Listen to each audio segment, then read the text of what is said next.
नमस्कार मित्रों, स्वागत है आप लोगों को हमारे YouTube चैनल ललिता एकेडमी पे। आज हम आप लोगों को मौलिक अधिकार का दूसरा पार्ट पढ़ाऊंगी। इससे पहले मैं पहला पार्ट पढ़ा चुकी हूँ जिसमें समानता के अधिकार के बारे में बताया जा चुका है।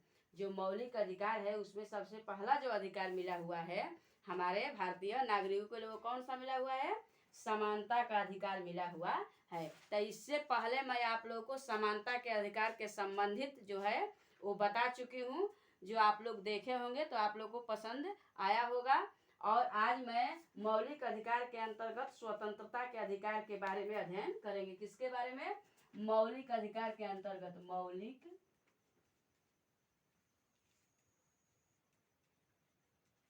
मौलिक अधिकार, या इसी को मूल अधिकार भी कहा जाता है। क्या कहता है? मूल अधिकार। इसी के अंतर्गत हमें किसका अध्ययन करना है? स्वतंत्रता के अधिकार का अध्ययन करना है। इससे पहले हम लोग समानता के अधिकार के बारे में अध्ययन कर चुके हैं। अब हमें किसके बारे में अध्ययन करना है? स्वतंत्रता के अधिकार के बारे में अध्ययन करना है। तो आप लोग का सबसे पहला अधिकार जो क्या था? सबसे पहला अधिकार था, जो सबसे पहला अधिकार हम लोग अध्ययन कर चुके हैं, समानता का अधिकार। किसका? समानता। अब हमें दूसरा अध्ययन करना है, जो अनुच्छेद 14 से लेकर कितने तक था? 19 तक था। अनुच्छेद 14 से लेकर 18 तक। कितने तक था? अनुच्छेद 14 से लेकर 18 तक था। कौन सा अधिकार? तो समानता का अधिकार। अब हमें अध्ययन करना है दूसरा जो अधिकार मिला हुआ है, वो कौन सा अधिकार मिला हुआ है? स्वतंत्रता का अधिकार। कौन सा अधिकार मिला है? स्वतंत्रता। स्वतंत्रता का अधिकार। अब हमें अध्ययन करना है स्वतंत्रता के अधिकार। स्वतंत्रता का जो अधिकार है, ये अनुच्छेद कितने से? अनुच्छेद 19 से। अनुच्छेद 19 से कितने से? अनुच्छेद 19 से लेकर 22 तक है। कितने तक है? 19 से लेकर 22 तक। कौन सा अधिकार है? स्वतंत्रता का अधिकार। अर्थात स्वतंत्रता शब्द से ही पता चल रहा है कि हमें सरकार द्वारा संविधान में स्वतंत्रता की बात कही गई है। अर्थात मौलिक अधिकार के अंतर्गत हमें स्वतंत्रता का अधिकार मिला हुआ है। हम क्या हैं? हम भारतीय नागरिक स्वतंत्र है। कुछ ऐसी स्वतंत्रता हमको संविधान द्वारा दिया गया है जो मनुष्य के विकास के लिए वो काफी सर्वश्रेष्ठ है। आखिर में मनुष्य का विकास, समाज का विकास, देश का विकास, हमारे देश का भी विकास करने के लिए, समाज का भी विकास करने के लिए, एक परिवार का विकास करने के लिए, या फिर मनुष्य जाति का विकास करने के, इसकी स्वतंत्रता रहना बहुत जरूरी होता है। तो इसमें भी आपका अनुच्छेद 19 के अंतर्गत 4-5 स्वतंत्रताएं रखी गई है। किसके अंतर्गत? अनुच्छेद 19 के अंतर्गत। अनुच्छेद 19 के अंतर्गत 1, 2, 3, 4, 5 ऐसे करके बहुत सारे स्वतंत्रताएं रखी गई है, जिसका हम लोग अभी अध्ययन करेंगे। तो अनुच्छेद 19(1) में है आपका अभिव्यक्ति की स्वतंत्रता। किसका है? अभिव्यक्ति। किसका स्वतंत्रता है? अभिव्यक्ति की स्वतंत्रता। आपका अनुच्छेद 19(1) में है अभिव्यक्ति की स्वतंत्रता। इसके बाद है अनुच्छेद 19(2) में। अनुच्छेद 19(2) में है कि शांतिपूर्वक, कैसे? शांतिपूर्वक एकत्र होने की स्वतंत्रता। क्या? एकत्र मतलब शांतिपूर्वक एकत्र होने की स्वतंत्रता। इसके बाद आपका तीसरा में है समूह या सभा बनाने की स्वतंत्रता। अब ये चौथा में आप लोग का है कि आवागमन की स्वतंत्रता। आवागमन की स्वतंत्रता। आपका 5वां में है, चौथा में आपका हो गया आवागमन। अब 5वां में आपका निवास करने की स्वतंत्रता। क्या है? निवास करने की स्वतंत्रता। आपका 6वां में है कि आप व्यापार या जीवन यापन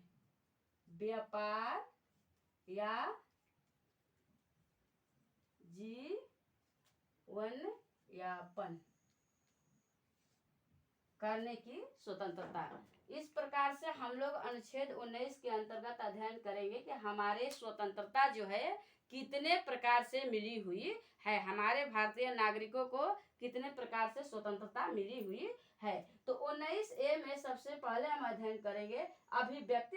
अभिव्यक्ति का मतलब होता है बोलना, अपनी बात को किसी दूसरे के सामने कहना, उसे ही कहा जाता है अभिव्यक्ति। दूसरा है शांतिपूर्वक, मतलब कहीं भी शांतिपूर्वक एकत्र होना बिना अस्त्र, इसमें एक और शब्द जोड़ा गया है बिना अस्त्र शस्त्र के, मतलब बिना हथियार के आप कहीं भी शांतिपूर्वक सभा कर सकते हैं।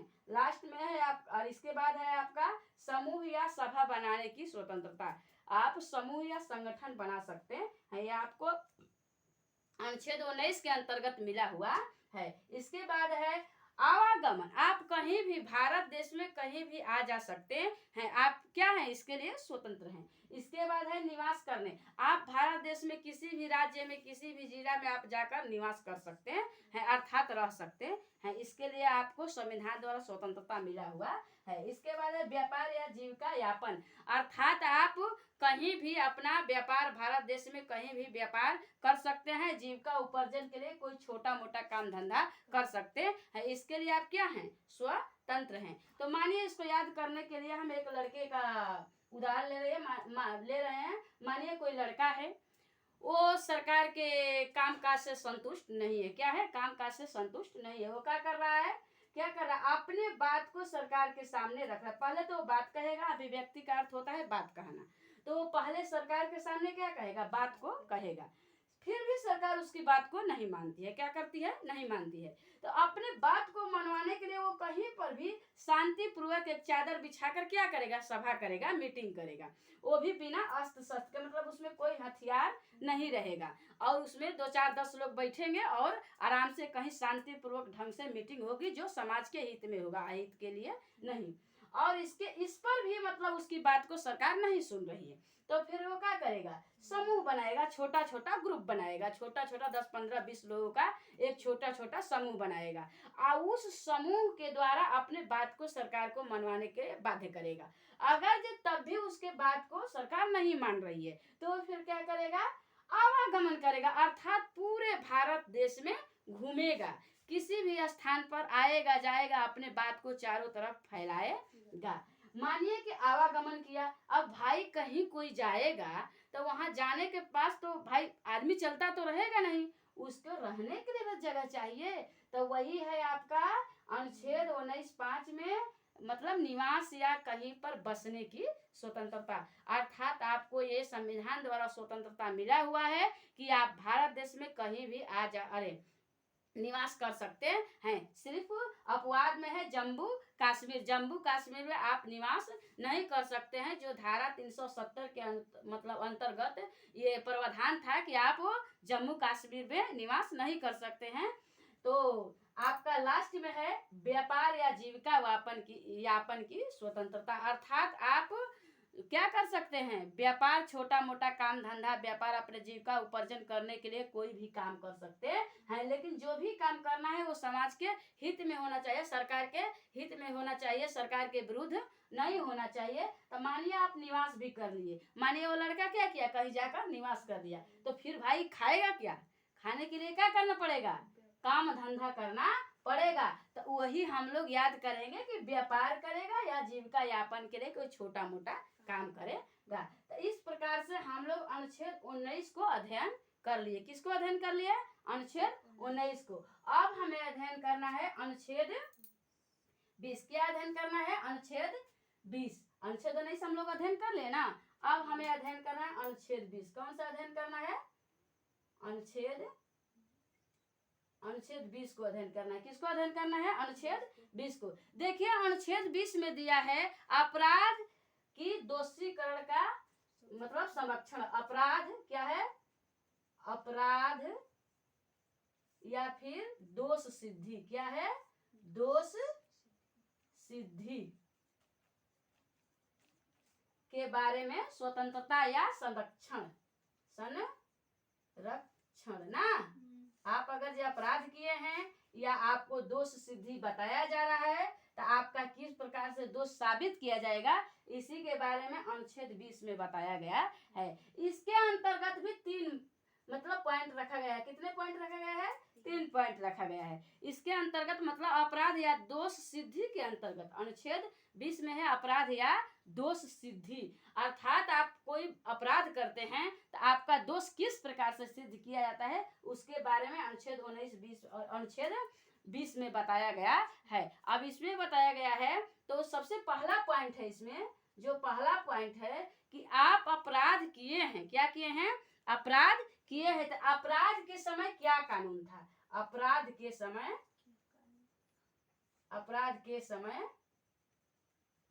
कानून, अपराध के समय कानून, अर्थात जब अपराध किए तो उस समय नियम कानून क्या था ना।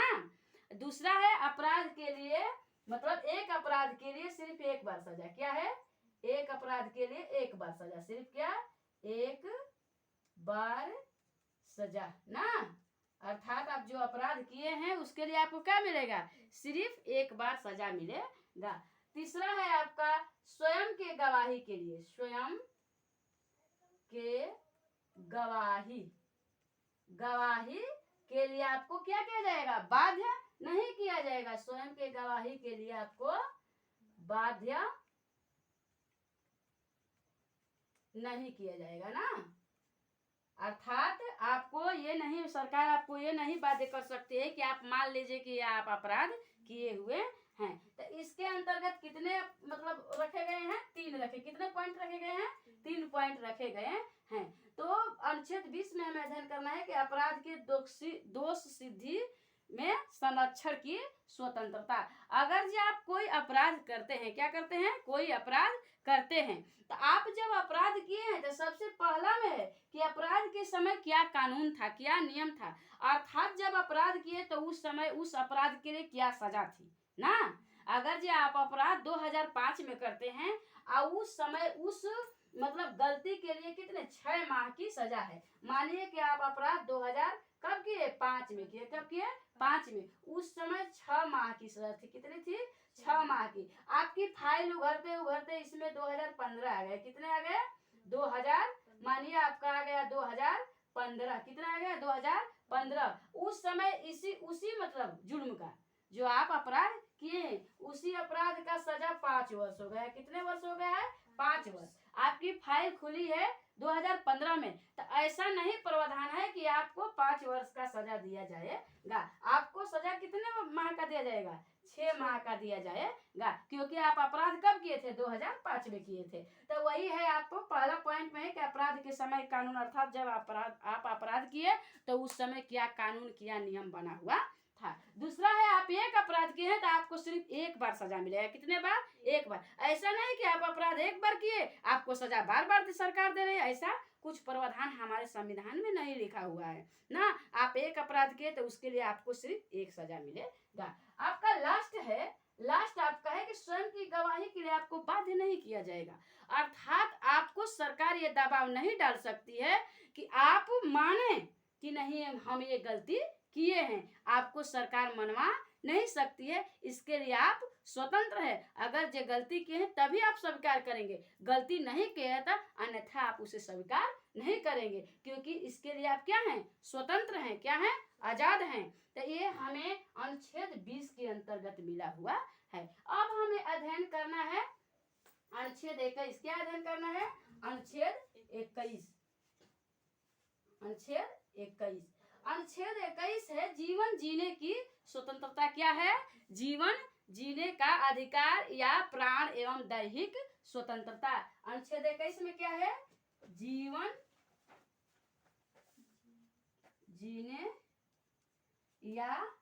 जीने का अधिकार, या इसे कहते हैं प्राण एवं दैहिक, अर्थात आपको अच्छा जीवन जीने की स्वतंत्रता मिली हुई है। देखिए अनुच्छेद 20 और 21 एक ऐसी स्वतंत्रता मिला हुआ है, ऐसा अधिकार मिला है जो किसी भी स्थिति में इसे छीना नहीं जाएगा। और सारे अधिकार है जो राष्ट्रपति शासन लागू होता है तो उसमें सारे अधिकार निलंबित कर लिए जाते हैं। क्या करते हैं? निलंबित कर लिए जाते हैं। लेकिन आपका अनुच्छेद 20 और 21 ऐसा अधिकार है जो कभी निलंबित नहीं होता है, किसी भी स्थिति में ये आपको मिला रहता है, इसका उपयोग आप हर वक्त करते रहते हैं, यह अधिकार आपका कभी छीना नहीं जाता है। तो ये सबसे इम्पोर्टेंट है, सबसे जरूरी है। अगर ये परीक्षा में पूछे कि कौन सा ऐसा अधिकार है जो किसी भी स्थिति में छीना नहीं जाता है, तो आपको क्या मानना है? 20 और 21। अगर ये ऑप्शन में 20 रहेगा, 21 रहेगा तो आप 21 मारेंगे, अगर 21 नहीं रहेगा तो फिर किसको मारेंगे? 20 को मारें। ये सबसे इसमें जरूरी है 21। तो इसके अंतर्गत आपका अनुच्छेद 21 के अंतर्गत है, इसमें भी कुछ प्रावधान है कि अनुच्छेद 21 में है कि मतलब सरकार का ये दायित्व है कि आपको जीवन जीने लायक वातावरण दे। क्या करे? जीवन जीने लायक वातावरण। देखिए सरकार का जो दायित्व है वो तो अपना करेगा, लेकिन हमारा भी क्या होता है? कुछ दायित्व होता है, हमें भी कुछ अपने दायित्व का निर्वाह करना चाहिए, अर्थात हमें भी गंदगी नहीं फैलाना चाहिए। तो ये जीवन जीने का अधिकार के अंतर्गत ये आता है कि जैसे सरकार आपका वातावरण को शुद्ध रखे, जितने सफाई कर्मी की भर्ती हो रही, जितने गाँव में साफ सफाई होता है। देखिए आपका ये अधिकार है कि आप शुद्ध जल पिए, आपका क्या है? ये अधिकार है। अब इसकी व्यवस्था कौन करती है? सरकार करती है। कौन करती है? सरकार करती है, तभी तो गांव में सरकारी नल लगता है, सरकारी पानी टंकी बैठती है, सफाई कर्मी लगते हैं, पूरे गांव को आराम से साफ सफाई किया जाता है। क्यों किया जाता है? क्योंकि ये अनुच्छेद 21 के अंतर्गत है कि आपको शुद्ध वातावरण देने की सरकार का क्या है? दायित्व होता है। इसलिए वन संरक्षण अधिनियम भी चलाया गया कि अगर ये वन नहीं रहेगा तो हमारा वातावरण क्या रहेगा? अशुद्ध रहेगा। इसी के अंतर्गत सार्वजनिक शौचालय का भी निर्माण हो रहा है, ये भी इसी के अंतर्गत आएगा, क्योंकि आपको साफ सफाई और अच्छा वातावरण मिलना चाहिए, ये सरकार का दायित्व बनता है। लेकिन सरकार का सिर्फ दायित्व नहीं बनेगा, इसमें हम लोग भी भागीदारी अपना निभाएंगे, तब जा करके हो पाएगा। और इसमें अनुच्छेद 21 है, और इसमें जोड़ा गया एक और अनुच्छेद 21। ये क्या जोड़ा गया? अनुच्छेद 21 ए को जोड़ा गया। कब जोड़ा गया? अनुच्छेद 21 ए को 66वां संविधान संशोधन 2002 में जोड़ा गया। कब जोड़ा गया? 66वां संविधान संशोधन 66वां संविधान संशोधन 2002 में इसे क्या कर दिया गया? जोड़ा गया। क्या जोड़ा गया? कि 6 से 14 वर्ष के बच्चों के लिए क्या होगा? अनिवार्य शिक्षा होगा। क्या होगा? अनिवार्य शिक्षा। इसमें क्या जोड़ा गया कि 6 से 14 वर्ष के बच्चों के लिए क्या होगा? अनिवार्य शिक्षा होगा। अर्थात 6 से 14 वर्ष के बच्चों को हमें जरूरी है, ये हमारे सरकार का दायित्व बनता है कि प्रत्येक 6 से 14 वर्ष के बच्चे को शिक्षा दिया जाए। ये कब जोड़ा गया? 66वां संविधान संशोधन 66वां संविधान संशोधन 2002 में इसे मौलिक अधिकार के अंतर्गत अनुच्छेद 21 ए में जोड़ा गया। ये जरूरी है कि हमारे भारत के प्रत्येक बच्चे को मतलब ये जो माध्यमिक शिक्षा है वो प्राप्त होना चाहिए, प्राथमिक उच्च स्तर तक की शिक्षा उन्हें प्राप्त होना चाहिए, अर्थात प्रत्येक बच्चे को कक्षा 8 तक पढ़ा होना चाहिए ना। अब आपका लास्ट बचा है स्वतंत्रता के अधिकार में, क्योंकि अनुच्छेद 19 से 22 तक था ना, तो आपका लास्ट बचा हुआ है अनुच्छेद 22। क्या बचा हुआ है? अनुच्छेद 22। अब हमें अनुच्छेद 22 का अध्ययन करना है। किसका अध्ययन करना है? अनुच्छेद 22 का।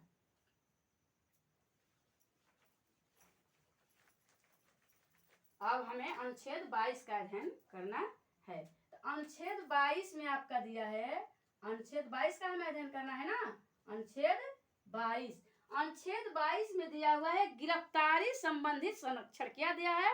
गिरफ्तारी संबंधी संरक्षण, अर्थात इसमें दिया है गिरफ्तारी का संरक्षण। इसमें क्या दिया है? गिरफ्तारी का संरक्षण, अर्थात इसके अंतर्गत ये बताया गया है कि मानिए देखिए इसमें और इसमें बच्चे बड़ा दुविधा में पड़े रहते हैं, अनुच्छेद 22 और अनुच्छेद 20, क्योंकि इसमें अपराध दिया है और इसमें गिरफ्तारी दिया है, दोनों मिलता जुलता है ना, तो इससे बच्चे क्या होते हैं, उलझ जाते हैं, अंतर नहीं समझ पाते हैं कि गिरफ्तारी किस में पढ़ा था और अपराध किस में पढ़ा था। तो ध्यान रखने के लिए कोई भी व्यक्ति पहले अपराध करेगा, क्या करेगा, अपराध करेगा, तभी तो उसको गिरफ्तार किया जाएगा। ऐसा कोई प्रावधान नहीं है कि व्यक्ति अपराध ना करे और पहले उसको गिरफ्तार कर लिया जाए। पहले वो अपराध करेगा तब क्या होगा, गिरफ्तार होगा। तो पहले में अर्थात आपका 20 में है अपराध और 22 में है गिरफ्तारी। अब गिरफ्तारी के अंतर्गत भी 3 पॉइंट है, कितने हैं, 3 पॉइंट। आपका गिरफ्तारी के अंतर्गत भी 3 पॉइंट दिया हुआ है। इसमें पहले है आपका कि कारण पूछने की स्वतंत्रता, अर्थात आपको जब गिरफ्तार किया जा रहा है तो आप कारण पूछने के लिए क्या हैं, स्वतंत्र हैं। आपको जब गिरफ्तार किया जा रहा है तो आप कारण पूछेंगे कि हमें किस जुल्म में गिरफ्तार किया जा रहा है।